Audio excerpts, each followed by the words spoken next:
Israel बहुत खतरनाक देश। अमेरिका कहा कि वापस हट जाओ, हम तुम्हारी मदद नहीं करेंगे। कहा कि आपको मदद की जरूरत भी नहीं, हम जैसे भी हैं लंगड़ा के चलेंगे, किसी का सहारा लेके नहीं चल सकते हैं। साउथ एशिया में एक इसको परमानेंट अड्डा मिल गया कि इसको लड़ाते रहो। भारत क्यों पीछे रह गया, चौपट कर दिया उसने। इस देखिए किस तरह से भारत को बर्बाद किया। अब उसको चाहिए था वेस्ट एशिया, मिडिल ईस्ट में क्या करें कि मारधार होते रहे। तो यहाँ सिया सुन, यहाँ कहते हैं तुम्हारे साथ है, मारो सिया। ईरान क्या है, सिया देश है, बाकी को लड़ाता है। अमेरिका ने क्या किया ना, इनके साथ समझौता कर लिया। इजराइल को कहा जितना धोना है 1 हफ्ता में धो दो। अभी वो मार रहा है, कल तो मारा। अगर ईरान चकपक करेंगे, चंपा काय खेल रहा है अमेरिका की अर्थव्यवस्था, जिससे हमेशा से दोस्ती था उससे दुश्मनी कर लिया, यूरोप से कर लिया। तुम क्या समझते हो पुतिन को? तुम देख ना आने वाले समय में फिलिस्तीन एक कंप्लीट मुस्लिम कंट्री, ठीक है। हम लोग जो हैं दिमाग लगाते हैं लोग तो अपना जीने खाने पे, अंग्रेज दिमाग लगाता है 100 साल आगे का सोच। भारत की बर्बादी, पाकिस्तान भारत में जितनी भी पीछे रह गया, पाकिस्तान की बर्बादी, अफगानिस्तान में आतंकवाद का कब्जा, बांग्लादेश में भयानक भूखमरी, म्यांमार में सेना तख्ता पलट, इन सब के पीछे एक ही कारण है, ब्रिटेन। एक देश को उसने इतने टुकड़े में तोड़ा, वरना अफगानिस्तान से म्यांमार तक हम लोग थे, श्रीलंका से पूरा लपेट के यहाँ था। कभी कोई दिक्कत आता, हम लोग के राज्य रहते सब, पाकिस्तान एगो राज्य रहता, मुल्तान राज्य रहता, अपना रहता काबुल राज्य रहता, कंधार एगो राज्य रहता, समझ आ गई? कभी खत्म होता। सोचिए इनका दिमाग कितना आगे चलता है, ये 100 साल 200 साल आगे जाके चलते हैं। लॉर्ड मैकाले, भारत क्यों पीछे रह गया? हमारा सरकारी स्कूल की दुर्दशा आज से नहीं है। 1861 में लॉर्ड मैकाले जो था ना, उसने नियम ऐसा बनाया, उसने टीचर के अंदर से एक भावना खत्म कर दी कि आपका काम, मतलब भारत के लोगों के अंदर लगभग 50 से 100 साल के अंदर उन लोगों ने ये डाल दिया दिमाग में कि टीचर का काम सिलेबस कंप्लीट करना है। नहीं, अगर कोई लड़का क्लास में नहीं आया है और फेल हो जाता है तो उस लड़के की गलती, क्लास में आकर फेल हो जाता है टीचर की गलती, समझ में आया ना? आज हमको कई लोग ऐसे मिलते हैं, बूढ़े हो गए, 70-75 साल हो गए, वो भी हमारा क्लास का वीडियो देखते, किस काम का, कौन एग्जाम में उनसे पूछेगा? आप लोग तो देखते हैं करंट अफेयर हो गया या सब्जेक्ट से रिलेटेड, उनके कौन एग्जाम में पूछेगा? नहीं ना। भारत की प्रारंभिक जो शिक्षा थी, जब सुने होंगे ह्वेन सांग आता था ये, तो शिक्षा बेहतरीन ढंग से दी जाती। मैकाले आया कहा कि ये आप थोड़ी करेंगे, ये स्टूडेंट्स का काम है, आप बस गाइड, धीरे धीरे चौपट कर दिया। और आज पता भी नहीं चलता है, अगर स्टूडेंट फेल होता है, जैसे 10% स्टूडेंट फेल होते हैं, चलिए उसको प्रोत्साहित करना चाहिए। अगर किसी क्लास में 30% स्टूडेंट फेल होते हैं तो टीचर पे इंक्वायरी बैठना चाहिए। एक लो लेवल से नीचे चला गया तो इंक्वायरी बैठ जाना चाहिए। आपको नहीं लगता है ये बैठना चाहिए? बिल्कुल। और आप ये क्लासरूम भरा हुआ, पटना का जितना क्लासरूम यहाँ बैठता है उतना एक बार में कहीं नहीं बैठता है, इतना ज्यादा जगह भरा हुआ क्लासरूम। इस बात की गवाही है कि आपको साथ जो पढ़ाया गया है सही से नहीं पढ़ाया, तभी तो आए हैं। इसके हमारे यहाँ पढ़ने के बाद सरकारी स्कूल में जाएंगे, लेकिन सरकारी स्कूल से पढ़ने के बाद यहाँ आएंगे, जबकि सरकारी स्कूल को चलाने के लिए भारी भरकम पैसा खर्च होता है। Building, 10-20 teacher, principal, peon, guard, दुनिया भर का। यहाँ बोरा बिछा के बैठल रहता है, तो चौपट कर दिया उसने। तो इस देखिए किस तरह से भारत को बर्बाद किया सब। यहाँ इतनी लंबी इन सबों की सोच थी कि भारत को बर्बाद करना है। उनका मेन शासन, उनका एक ही उद्देश्य है कि दुनिया पे क्या करना है, हमें राज करना है। अब दुनिया पे राज ये कैसे करेंगे? हथियार बेच, क्या बेच के? हथियार। तो उनको दिख गया कि भाई इन लोगों को तो हम हथियार बेच देंगे, तो यहाँ पे ऐसा विभाजन किया कि यहाँ मुस्लिम ज्यादा रख दिया, यहाँ तालिबानी हो गए से उनको लड़ना ही ज्यादा था, यहाँ हिंदू बहुल्य ज्यादा है, यहाँ म्यांमार अलग कर दिया, बांग्लादेश अलग कर दिया। अब उसने जब भी 2 देश अलग होता है, देखिएगा 2 परिवार जब अलग होगा तो ये ऑटोमेटिक दुश्मनी पे उतर जाता। आपके परिवार को छोड़ के अगर कोई जाएगा ना, तो आपका एक सदस्य कम नहीं हुआ, एक सदस्य तो कम हुआ ही, आपका एक नया दुश्मन भी तैयार हो। ये चीज होता है जब आपसे देश से टूट के कोई दूसरा देश अलग होगा ना, तो एक अलग तो होगा ही, साथ में दुश्मनी भी चालू हो जाती है। यूक्रेन रूस से ही टूटा। धार्मिक मामले में भी आपका धर्म छोड़ के कोई एक व्यक्ति दूसरे धर्म में जाता है ना, तो एक आपका व्यक्ति तो कम हुआ ही, एक नया आपका विरोधी भी तैयार हो जाता। तो ये बात उनको अच्छा से पता था कि ये देश इन लोगों को लगेगा कि केवल एक टुकड़ा है, जबकि हम इन्हें परमानेंट एक दुश्मन दे देंगे। और अगर दुश्मन दे दिए तो ये परमानेंट हथियार बेचेंगे सब। समझ में आ कि नहीं? अमेरिका पाकिस्तान को बेचता है, ब्रिटेन भारत को बेचेगा। जगुआर ब्रिटेन से, राफेल फ्रांस से, अपाची हेलीकॉप्टर अमेरिका से, सुखोई रूस से, इसके लिए पाकिस्तान और चाइना। अगर पाकिस्तान हमारा रहता ये तो दिक्कत नहीं थी, अफगानिस्तान हमारा रहता कोई दिक्कत नहीं थी, तो हमारा क्या ईरान से तो झगड़े नहीं होता, ईरान से उतना झगड़ा ही नहीं हुआ क्योंकि शांत स्वभाव का, ईरान से किसी से हुआ भी नहीं। ये तो छोटा झगड़ा करके आजादी पैदा हुआ ही, झगड़े करके पैदा हुआ है। तो उसको साउथ एशिया में एक इसको परमानेंट अड्डा मिल गया कि इसको लड़ाते रहो। अब उसको चाहिए था वेस्ट एशिया, मिडिल ईस्ट में क्या करें कि मारधार होते रहे। तो यहाँ सिया सुन्नी, किसको? सिया सुन्नी को। तो सुन्नी लोगों से कहा तुम्हारे साथ हैं, यहाँ सुन्नी लोगों को कूच के रद्द कर देता है, यहाँ कहता है तुम्हारे साथ है, मारो सिया। तो ईरान क्या है? सिया देश है, बाकी को लड़ाता है। लेकिन इसके दिमाग में आइडिया देखिए, बैकअप प्लान कि अगर सिया सुन्नी एक हो गया सब, तब किससे लड़ाएंगे? काशी की एक होने ही नहीं देंगे। टीवी पर आप देखिएगा जितने धर्मगुरु को लाते हैं सब मीडिया वाले ना फिक्स रहते हैं, वही लाएंगे। वो ना बहुत ज्यादा पढ़े लिखे रहेंगे ना कोई प्लान तरीका, ये अंग्रेजों की नीति है।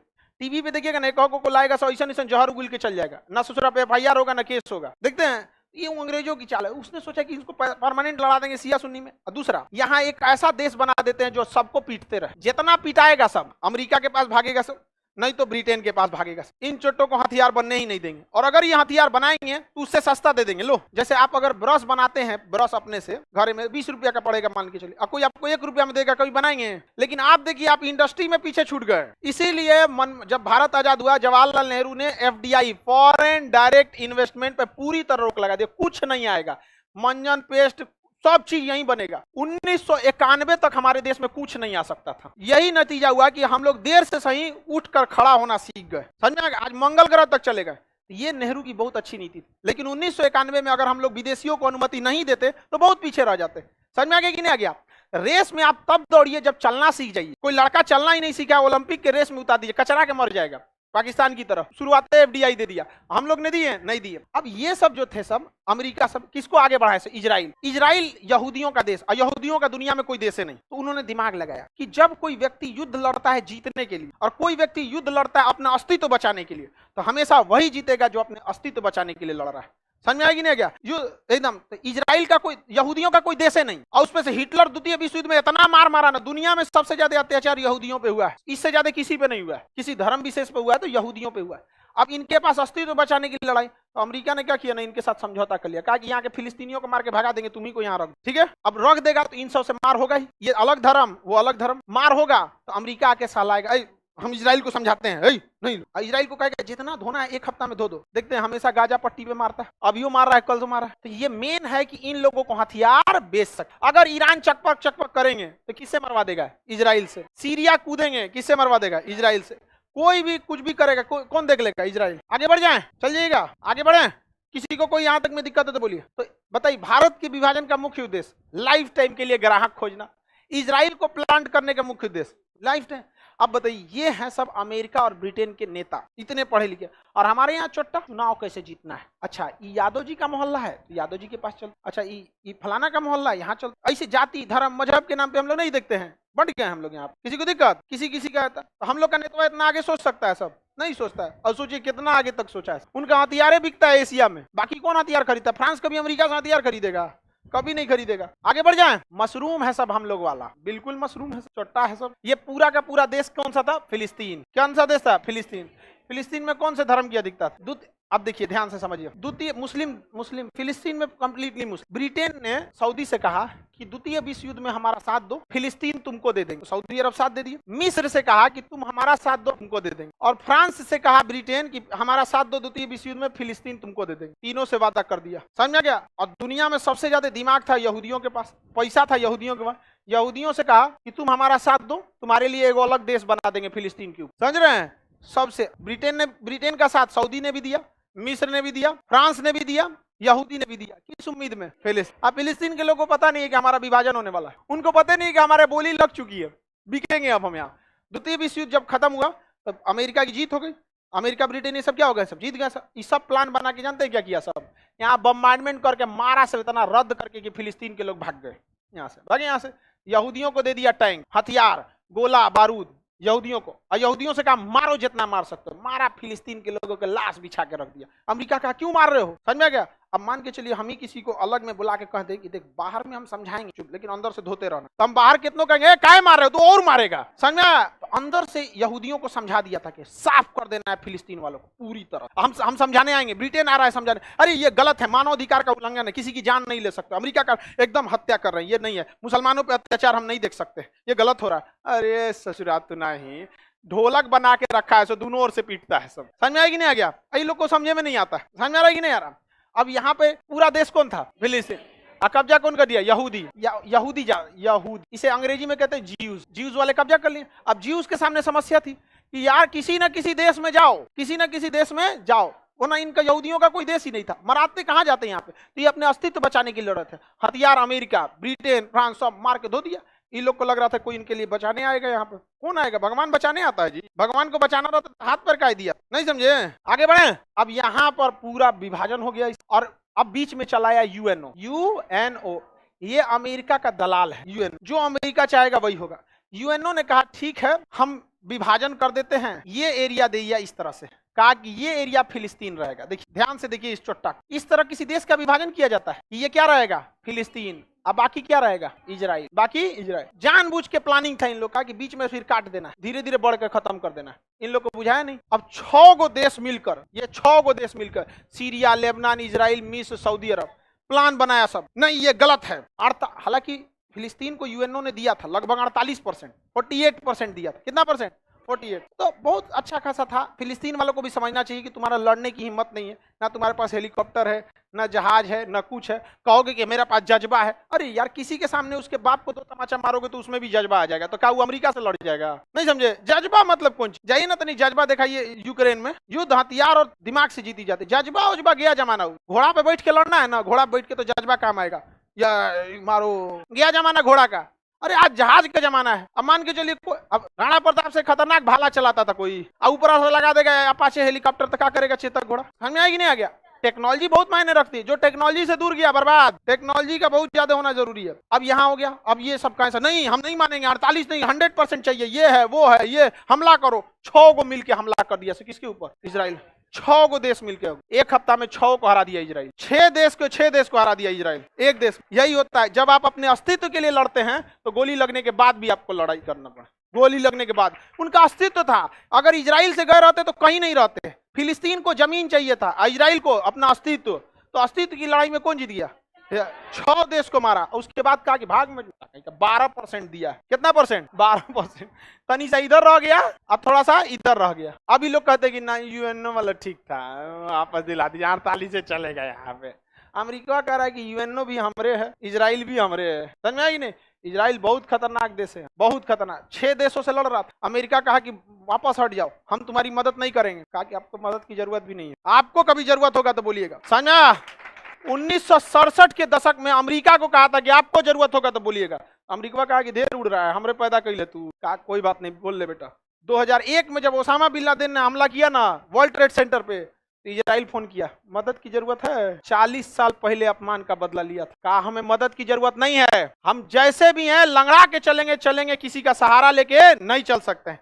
ये होता है देश इजराइल। जैसा भी आप जितना भी गाली दे दीजिए इजराइल, देखिए जिससे नफरत करने वाले लोग हैं नफरत करेंगे, आपका काम पढ़ाई करना है, आप सीखिए किसी, समझ में आ गया नहीं आ गया। 6 देश को अकेले हरा देना, और उस समय हरा देना जब उसके यहाँ रेडियो स्टेशन नहीं था इजराइल के पास, यहाँ पे हरा दिया। अब इधर उधर टुकड़ा कर दिया, उसमें भी अब इसमें शहर बनाया है A, B, C, इस तरह से। इसमें बीचों में जो काला घेर दिए ना, वो किसका कब्जा है, इजराइल का। ये पूरा येलो वाला जो देख रहे हैं फिलिस्तीन, वो भी कंप्लीट नहीं है, उसमें भी कब्जा किया कौन, इजराइल। बड़े खुदगर्ज होते हैं सब ये अंग्रेज सब, ये किसी के नहीं होते हैं सब। सोचिए कोरोना के टाइम में यही ट्रम्प राष्ट्रपति था, बीच में ना बाइडन आए, हम लोगों ने क्या क्या नहीं, अमेरिका तक को वैक्सीन पहुंचाया था। अगर हम लोग अपनी फैक्ट्रीज में वैक्सीन नहीं बनाते तो अब तक वैक्सीन लगते रहता, दुनिया में कहीं इतनी बड़ी फैक्ट्रीज नहीं थी। आज हम लोग के टैरिफ लगा दिया, वो भी मोदी के ऊपर, मोदी जी का दिल तोड़ दिया ट्रम्प। अब मोदी जी गाना गा रहे हैं, भुगतेगा अंजाम इंतकाम देखेगा, ट्रम्प तू देखेगा। अब मोदी जी निकल गए कहाँ पे, चाइना में। अब पुतिन के कान में बात बोले हैं कुछ। चाइना अमेरिका के iPhone, MacBook, Android, missile, SpaceX, Tesla, इन सब में लगने वाला रेयर अर्थ मेटल पे रोक लगा देगा। तुम लगाओ ससुरे, तुम्हारा ना ये तुम्हारा सब व्यवस्था खत्म हो जाएगा हमारे यहाँ। और अच्छा, तो चाइना का जो रेयर अर्थ मेटल वाले हैं सब वो कह रहे हैं कि हम बेचेंगे कहाँ भाई, हम तो बेरोजगार हो जाएंगे तुम्हारी झगड़ा में। तो वो रेयर अर्थ मेटल इंडिया को दिया जाएगा। कहाँ दिया जाएगा, इंडिया। ये मोदी को शरीफ समझ रहा है ट्रम्प, नहीं समझे। ये ट्रम्प कुछ नहीं है, ये अमेरिका को डुबाने वाला आदमी है, ये रूस की खुफिया एजेंसी केबीजी का आदमी है। कौन, तुमको क्या लग रहा है ट्रम्प अमेरिका से काहे खेल रहा है, ट्रम्प काहे खेल रहा है अमेरिका की अर्थव्यवस्था। पूरी दुनिया में अमेरिका की वैल्यू गिरा दिया, सब कह रहे हैं इस पे भरोसा मत करो। जिससे हमेशा से दोस्ती था उससे दुश्मनी कर लिया, यूरोप से कर लिया। तुम क्या समझते हो पुतिन को, तुम क्या समझते हो पुतिन को। ट्रम्प के चुनाव जीतने में रसिया का हाथ नहीं है, सब है। तुम देख लेना आने वाले समय में अमेरिका की सबसे बड़ी ताकत है डॉलर, क्योंकि ना रुपया बस इंडिया में चलता है। तुम चाइना में रुपया दोगे तो नहीं लेगा, तो चाइना का युआन हमको दोगे तो नहीं लेंगे। दुनिया में सबसे इजीली एक्सेप्ट हो जाता है डॉलर, कहीं का कहीं चल जाता है। और डॉलर अमेरिका के पास, अमेरिका से लड़ोगे तो डॉलर वे रोक देगा, कहेगा तुमको डॉलर नहीं देंगे तो लो, तुम्हारा रुपया कोई पहचान ही नहीं रहा है। सोचो सिंगापुर के आदमी को रुपया लेके क्या करेगा, तुम ही क्या कर लोगे श्रीलंका का पैसा लेके। लेकिन सब किसका यूज करता है, डॉलर का। 2029 में इंडिया, रसिया और चाइना ये तीनों मिलके दुनिया के 60-70% जो व्यापार होता है उन सारे देशों को साइड कर रहे हैं। 70% व्यापार करने वालों को साइड किया जा रहा है। अभी ये लोग लगभग 60% को साइड कर लिए हैं, 10% को बाकी है। जब साइड कर लेंगे तो ये लोग कहेंगे कि हम लोग डॉलर यूज नहीं करेंगे, हम लोग अपनी मुद्रा यूज करेंगे। लो सोच रहे, जिस हथियार पे तुमको घमंड था उस 70% लोगों ने एक झटके में रिजेक्ट कर दिया। क्या समझोगे तुम, समझे? होता है। निर्मला जी बस तनी साथ दे दे मोदी का,